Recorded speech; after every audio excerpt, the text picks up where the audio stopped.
how do you get a security solution from creating symbols? Well, creating symbols initially creates locks. If you've got a file on your PC and it has a symbol that represents that, and there's 7 billion people on the planet that can have separate symbols, so it's infinite in nature. This is what gave me the idea.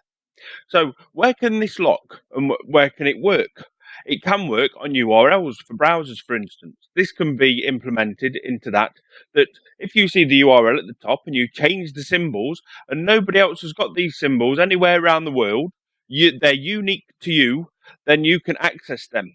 There's different ways of implementing this idea because you've got companies that can spend the money on creating the key making machine, if you like, that they could actually send out keys to their users. So, for instance, if you've got a bank and they want you to access your bank via these keys, they can create the keys for you. They send you the keys, and they're nowhere else in the world. So, this is a simple idea of creating what I see as keys. They are initially symbols. So, keys years ago started off in dungeons and things, big lumps of metal, and they open doors. Simple idea, but effective. How can it work? Well, firstly, the idea is to change symbols on files. So Microsoft could use it to implement things on their computer. They could send keys out with the keyboard. They could send a device that plugs into the keyboard, and you can access files via these symbols. Now, like I say, all these symbols are random and they can be created time and time and time again. And that's the infinite structure of the idea. That's why I believe it can be secure. Yes, it's a simple idea, but if you can imagine, if you go onto a PayPal portal and you've got unique keys to access their URL, then they're unique to you. The idea came because if somebody across the world wants to hack your computer or hack a payment portal or Yahoo or anywhere else, and they haven't got the keys, how do they access? It's like having a door in your house and not letting anybody have your keys. They can't get in. Or the other thing is they have to knock. If they knock, you can let them in or not let them in. So if you create an area that's got these keys and that person has got the keys, then they're pinged for. If you haven't got the keys, you have to knock on the door, don't you? Or if you got the key, go in. So this is a security solution by creating keys and locks on the internet. And this is my idea. I'm hoping this video or the other videos I've done on this method can be good in copyright, because a copyright, you can send a letter back to yourself in a sealed envelope and it gives you the idea as a copyright idea. So with that implementation, sending a video onto YouTube, then the idea that you can't alter the video, and this is the video that I'm sending out, it's and the other videos I've sent, to copyright an idea that is solely mine.